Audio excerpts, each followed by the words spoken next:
ठाणे पोलिसांची सध्या पत्रकार परिषद सुरू आहे अक्षय शिंदे एन्काउंटर प्रकरणी। काल जी घटना घडली आहे त्या घटनेसंदर्भात एक प्राथमिक माहिती देण्यासाठी पीआरओ म्हणून मी तुमच्या समक्ष आलेलो आहे।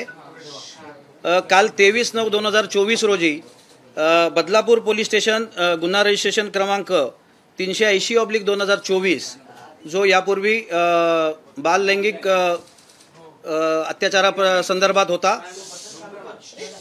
त्या गुन्ह्यातील अटक आरोपी अक्षय अण्णा शिंदे याच्या विरुद्ध आणखी एक बदलापूर पूर्व पोलीस स्टेशनला गुन्हा दाखल झाला होता। त्याच्या पत्नीने गुन्हा तो दिला होता। त्या संदर्भात एक विशेष तपास पथक तयार करण्यात आलेला आहे। त्या तपास पथकातील पोलीस अधिकारी काल माननीय न्यायालयाचं ट्रान्सफर वॉरंट घेऊन कायदेशीररित्या सदर आरोपीचा ताबा घेण्यासाठी तळोजा मध्यवर्ती कारागृह येथे गेले होते। तिथून ते कायदेशीर त्याला घेऊन येत असताना सदर आरोपीने पोलिसांचा पिस्टल हिसकावून घेण्याचा प्रयत्न करून जी घटना घडलेली आहे, तर त्या घटनेसंदर्भात मुंब्रा पोलीस ठाणे येथे पोलिसांवरती जीवघेणा हल्ला केल्याचा प्रयत्न केला। या संदर्भात मुंब्रा पोलीस ठाणे येथे गुन्हा दाखल करण्यात आलेला आहे। 307चा नवीन कायद्यानुसार 262, 132, 109, 121 भारतीय न्याय संहिता अन्वये गुन्हा दाखल करण्यात आलेला आहे। तसेच जो आरोपी मयत झालेला आहे त्याच्या संदर्भात अकस्मात मृत्यू प्रकरण देखील दाखल करण्यात आलेला आहे आणि या दोन्ही प्रकरणाचा तपास ठाणे पोलीस आयुक्तालय करीत आहे। सर हिंदी में एक बार हिंदी में ब्रीफ कर दीजिए। बदलापुर पूर्व पुलिस स्टेशन में जो इसके पहले गुना रजिस्टर हुआ था, एक नाबालिग बच्चे के साथ जो अत्याचार हुआ था उसके बारे में, उसमें जो आरोपी अक्षय अन्ना शिंदे जो अरेस्ट था और तलोजा मध्यवर्ती कारागृह में न्यायालयीन बंदी था, उसके ऊपर और एक गुना उसके वाइफ ने दर्ज किया था। उसके लिए स्पेशल टीम बनाई गई थी और स्पेशल टीम के अधिकारियों ने माननीय न्यायालय से ट्रांसफ़र वारंट लेके वो आरोपी को ये जो नया गुना दाखिल हुआ है उसमें ट्रांसफ़र करने के लिए तलोजा मध्यवर्ती कारागृह से कल उसको ताबे में लिया था।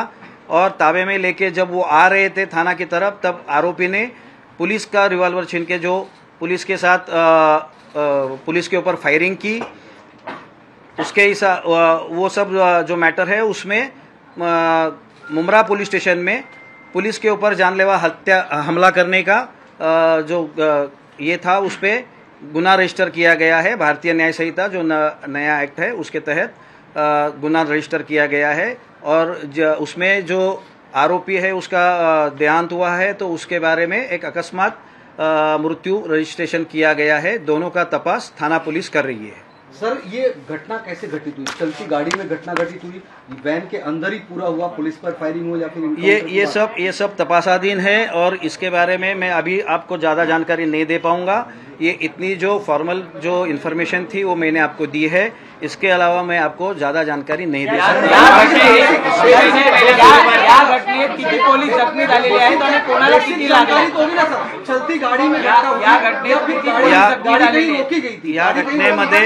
या घटनेमध्ये एक पोलीस अधिकाऱ्यांना पायाला गोळी लागलेली आहे आणि ते उपचार घेत आहेत। इतरही पोलीस अंमलदार उपचार घेत आहेत।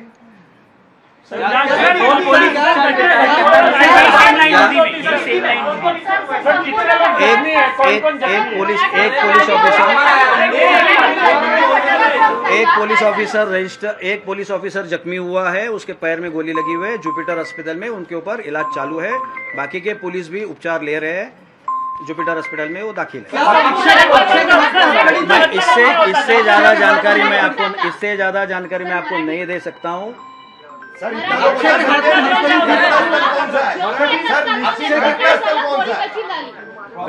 मुंब्रा बाईपास में निश्चित घटनास्थल कौन सा, इतना तो बता सकते हैं?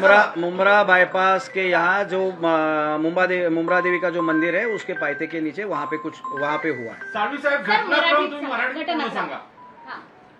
घटनाक्रम पूर्ण मराठीत सांगितलं तर बरं होईल। तळोजा कारागृहातून ताब्यात घेतल्यानंतर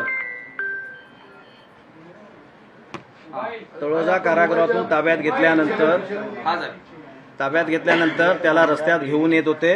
अद्यापही चौकशी चालू आहे. नक्की घटनाक्रम काय आहे हे तुम्हाला थोड्या वेळाने सांगण्यात येईल.